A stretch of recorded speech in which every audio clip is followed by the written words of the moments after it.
दोस्तों मैं शिक्षा मंत्री जी से 2 बार मिला था। मैं भर्तियों के लिए चर्चा तो करूंगा, लेकिन सबसे बड़ा जो राजस्थान में सबसे ज्यादा सवाल उठा रहे हैं रीट 2020 को लेकर, लाइब्रेरियन के पद बढ़ाए जाए, ऊर्जा विभाग में टेक्निकल हेल्पर की भर्ती आई, वो तमाम उन पर मैं चर्चा करना चाहूंगा। लेकिन सबसे पहले मैं रीट 2020 के लिए चर्चा करना चाहूंगा।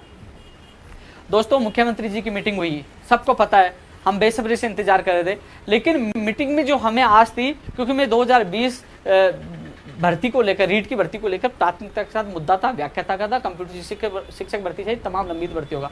लेकिन उसमें निर्णय क्या हुआ कि यूपीएससी की तर्ज पर आरपीएससी के एग्जाम हो, समय पे एग्जाम हो, कई भर्तियां नियमों की वजह से अटक जाती है, नियमों में संशोधन हो, कई चीजें उन्होंने मुख्यमंत्री जी ने कहा। उसके बाद कल का एक आदेश आपने देखा होगा कि 3 गुना की लिस्ट जारी की जाए, बार बार विभाग को बोर्ड से नहीं मंगवाना पड़े, समस्या नहीं हो, कई आदेश उन्होंने किए। लेकिन जो हम चाहते थे कि रीट की विज्ञप्ति जारी हो, क्योंकि शिक्षा मंत्री जी भी कह चुके थे कि रीट पात्रता परीक्षा है, इसमें एनसीटी के नियमों के अनुसार कोई सिलेबस में परिवर्तन नहीं होगा। तो दोस्तों परिवर्तन किस में होगा? जो एक और शिक्षक भर्ती यानी कि रीट एग्जाम होगी, उसके बाद आपका परिणाम आएगा, और परिणाम आने के बाद बीकानेर निदेशालय के द्वारा शिक्षक भर्ती की विज्ञप्ति जारी की जाती, जो पहले हुआ। उसके बाद आपके प्राप्तांक बढ़ाए जाएंगे। लेवल फर्स्ट में केवल रीट के अंक के आधार पर, लेवल 2 में पहले जो 30% बीए का था वो 10 ही रख रहे हैं, तो उसके आधार पर बाद में मेरिट बनती थी। तो नियमों में चेंज होना है वो सेकंड पेपर में, यानी कि जो सेकंड स्टेज में है, पेपर नहीं है कहीं पेपर चला दो आप, स्टेज पे, यानी कि जो दूसरी विज्ञप्ति होगी इसमें चेंज होगा। तो पात्रता एग्जाम कभी भी हो सकती है, ये माननीय शिक्षा मंत्री जी को और मुख्यमंत्री जी को करना चाहिए। दोस्तों मैं 18 तारीख को शिक्षा मंत्री जी से मैं मिलकर आया था, मैंने एक फोटो ट्वीट की, मैं प्रयास कर रहा हूँ, क्योंकि 18 तारीख को मिलने के बाद मेरे पापा जी जयपुर आए थे, उनको मैंने आपको पहले जिक्र बताया था, उनका एक्सीडेंट हो गया था, उनके साथ मैं हॉस्पिटल गया।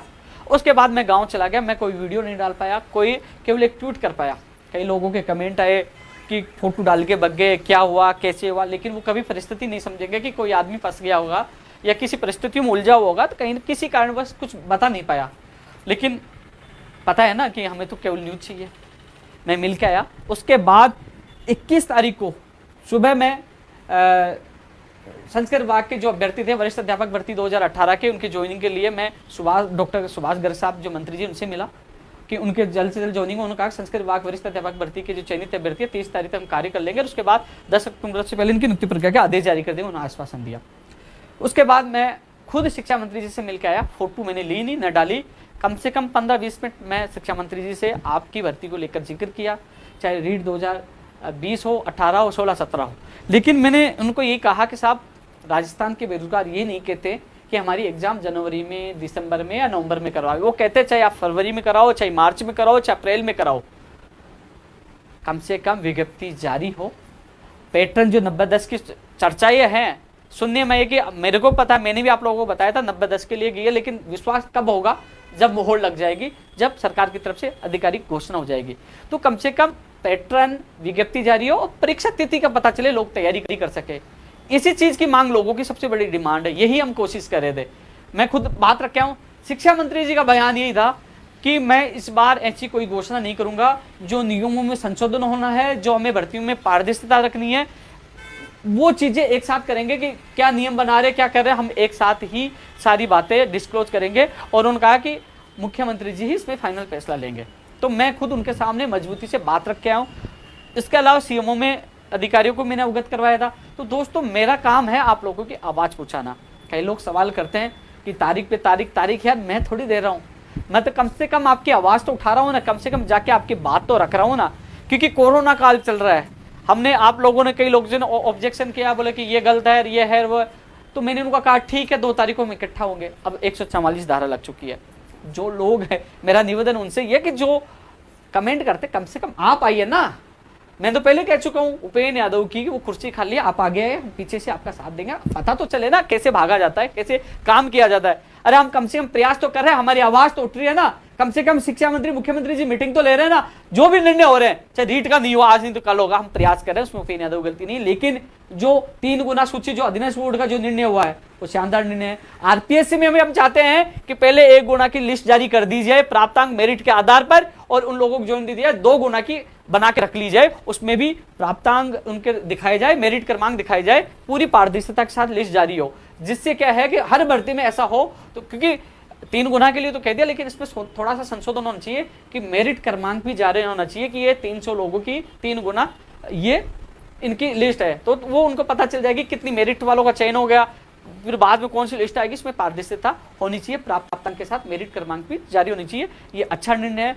और जो दूसरी बात, यूपीएससी की तर्ज पे राजस्थान की भर्तियों में आप लोगों ने जो मेरा लाइव देखा हो, मेरी डिबेट देखी हो मीडिया में, चिल्ला चिल्ला के मैं यही कहता था कि भर्तियों की मॉनिटरिंग हो, उसके बाद आपने देखा होगा हमारी प्रदेश में भर्तियों की मॉनिटरिंग हो रही है। मेरी डिबेट उठा के देखिए, चिल्ला चिल्ला के मैं कहता था कि यूपीएससी की तर्ज पर राजस्थान की भर्तियों में यहाँ की परीक्षा प्रणाली मजबूत होनी चाहिए।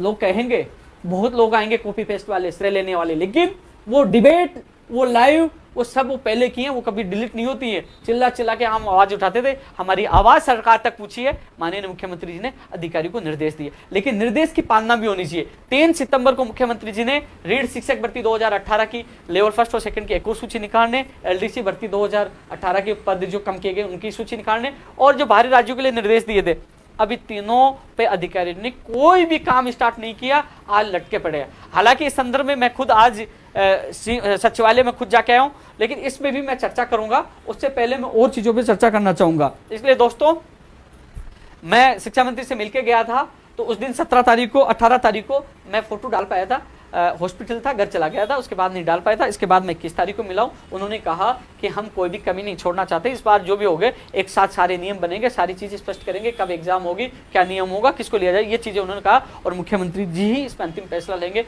तो दोस्तों, मैंने बात माननीय मुख्यमंत्री तक और शिक्षा मंत्री तक पहुंचाई है। दोस्तों, मैंने रीढ़ 2020 के लिए चर्चा कर लिया, प्रयास कर रहे हैं, अभी भी कर रहे हैं। मैंने बात यह तक पूछी है कि राजस्थान के बेरोजगार ये नहीं कह रहे कि हमारी एग्जाम जनवरी में कराओ, फरवरी में कराओ, वो चाहे आप मार्च में करवाइए, अप्रैल में करवाइए, मई में करवाइए, कम से कम उनका कैलेंडर जारी हो, कम से कम उनकी पदों की स्थिति स्पष्ट हो, पदों की संख्या भी बढ़ाई जाए, किस विषय में कितने पद है, पैटर्न क्या होगा, सारी चीजों की स्थिति स्पष्ट हो, जिससे वो बेरोजगार घर बैठे तैयारी कर सके।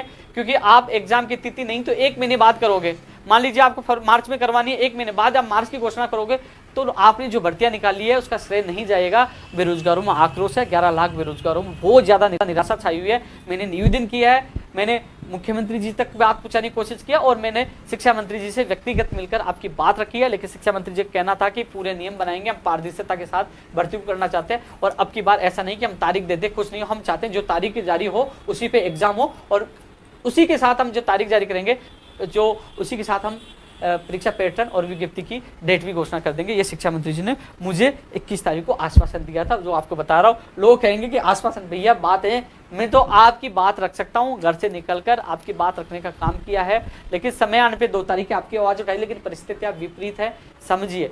इसके अलावा दोस्तों, कई लोग ये कह रहे हैं, कई परिस्थितियाँ हमारे सामने आती है, हमारे जो पहले हमारे साथी थे, मेरे थे, चलो मेरे तो मुकदमे दर्ज है, कई लोगों का राजस्थान पुलिस में नंबर आ गया है। एक रामजी लाल चौधरी है, जिसका उदाहरण दे रहा हूँ, भाई माधोपुर का रहने वाला है, राजस्थान पुलिस में ज्वाइनिंग कर लिया और उसको कुछ समय बाद उसको निकाल दिया गया, बोले कि आपके मुकदमा दर्ज है।